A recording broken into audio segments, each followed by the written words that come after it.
Let's go to Zoe in Atlanta, Georgia. What's up, Zoe? Hi. How's it going? It's going good. I'm super nervous. I'm a huge fan. Oh gosh, don't be nervous. Thank you for being a fan, but don't be nervous. I promise I'm not very good at this. What's up? Okay, so basically, in essence, like I guess a simple question is, how do I deal with having anxiety or postpartum anxiety specifically with my husband who doesn't really understand mental health or really like believe in mental health issues? I don't know if that's the correct way to word it, but I guess I can give you background information if that's helpful. Yeah, because my first thought is, well, you should just leave him, but that's probably not going to be helpful. So yeah. Okay, so he's. Oh, sorry. 1 second. He's from another country, so they don't really talk about mental health the way we do here in America. So and he also has never had any mental health struggles, I guess. Okay. But I've always kind of dealt with anxiety, so I have a little bit more experience with that. It's not that he doesn't believe in it, but he kind of equates having anxiety to stress. So if I'm ever telling him like, oh, I'm anxious, he's like, what are you anxious about? Like, just go fix it and do what you need to do to not be anxious when it's not really that simple. So he doesn't understand. I guess it's more of a like complex issue where I can't just go do the dishes and then no longer be anxious, you know? Have you gone to see a counselor? I haven't. Okay, that's where you need to start. A couple of things. One, you can't continue to go to a source for somebody to hear you, to connect with you when they're telling you, I don't know how to connect with you. I don't even, this connection is never going to happen. And so I do think it can happen, but you have to decide to stop going to him for that because he can't provide that for you. He doesn't have a cultural context for it.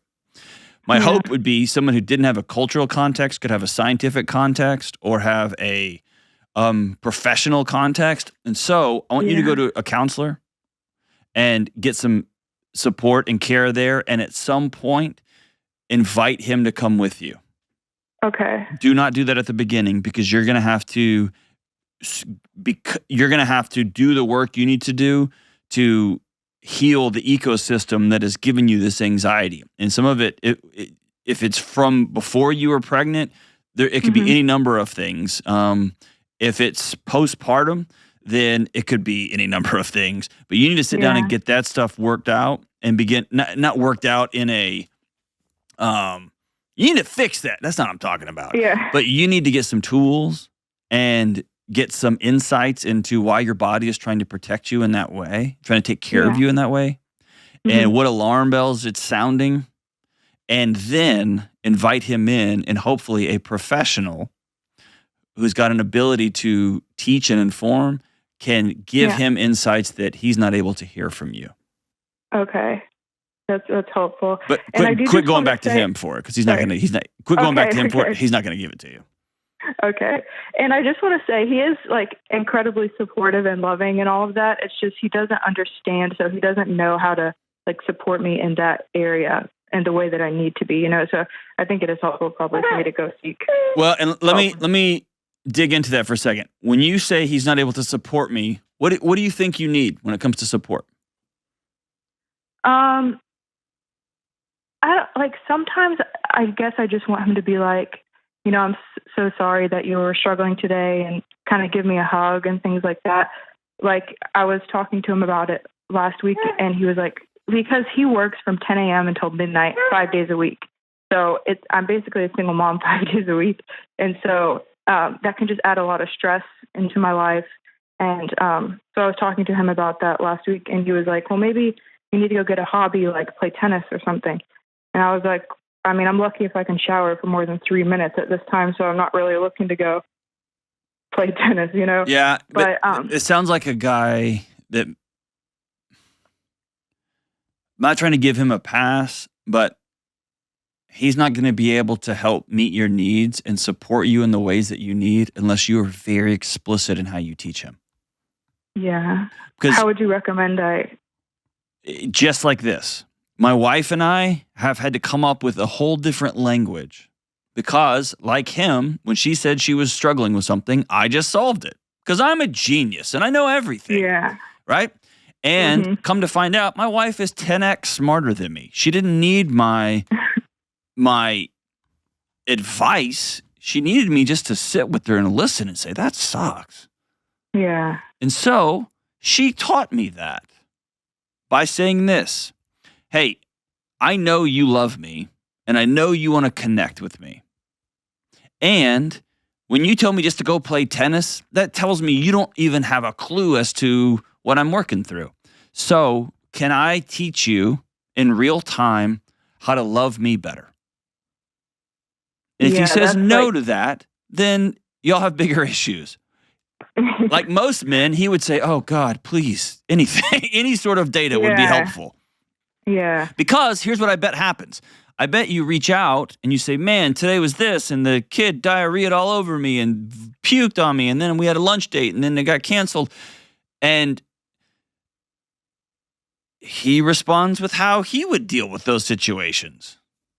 Yes. And then he feels you get disappointed and mad at him. And he doesn't know why his wife doesn't like him very much.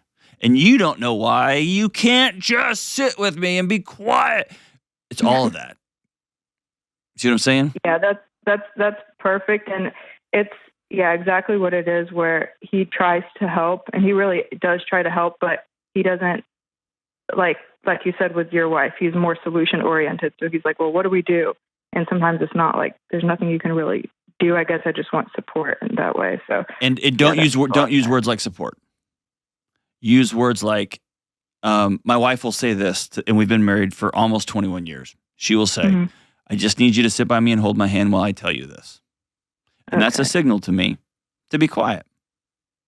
And then sometimes she will say, I am being vulnerable and I'm going to ask for your thoughts on this.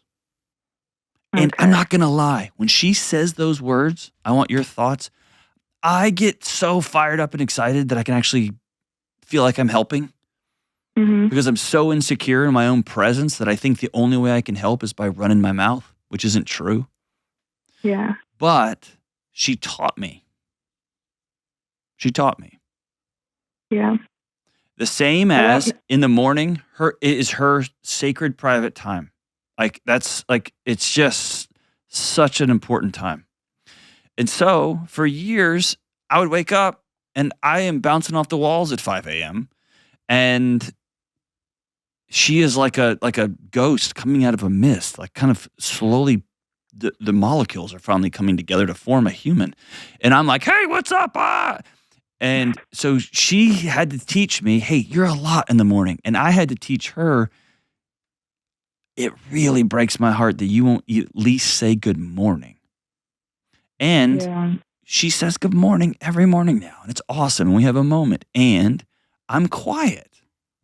I take my drama downstairs, right? You know what I'm saying? So all that to say is we honor each other by not asking each other to read our minds. Yes. We don't say words like support or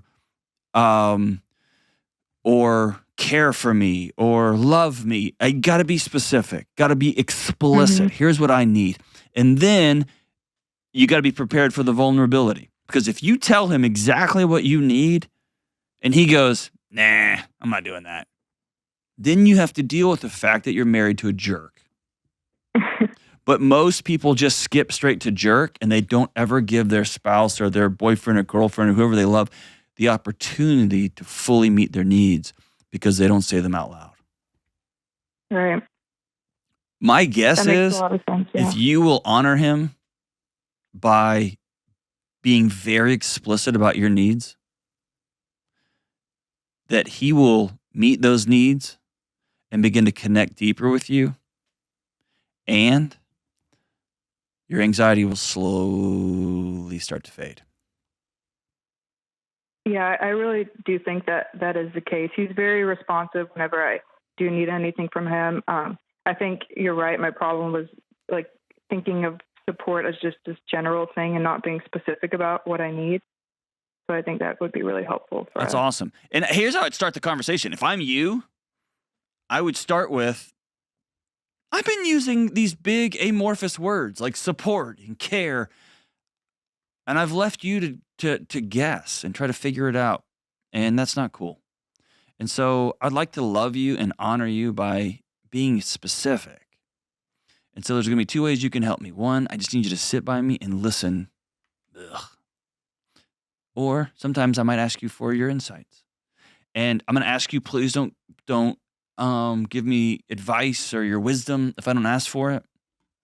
But I promise I'll ask for it when I need it. Just give them that. Give them that. Also, I want y'all to try SOS, skin on skin contact, 4 times a day. Doesn't have to be sexual. In fact, it usually isn't. It can be if you want to. Knock your lights out, but it doesn't have to be. Just right when y'all wake up in the morning, just 10, 15, 30 seconds, holding hands, putting your foot on his foot under the covers. Right before you leave, he leaves for work, right when he gets home, and then right before bed. And he works till midnight, so maybe that's not possible, but do it the best you can to get some skin-on-skin contact. No talking, no solving, no running through the ticker tapes. Just being together. Let that exhale happen. Thank you so much for the call, Zoe. And please, if you continue to have postpartum anxiety, this anxiety is new after you've had a baby, please go see your OBGYN. Go see your doctor and let him or her know, hey, that you're still struggling with this. Because it may be completely outside the realm of just emotional health. And maybe some true biological things going on.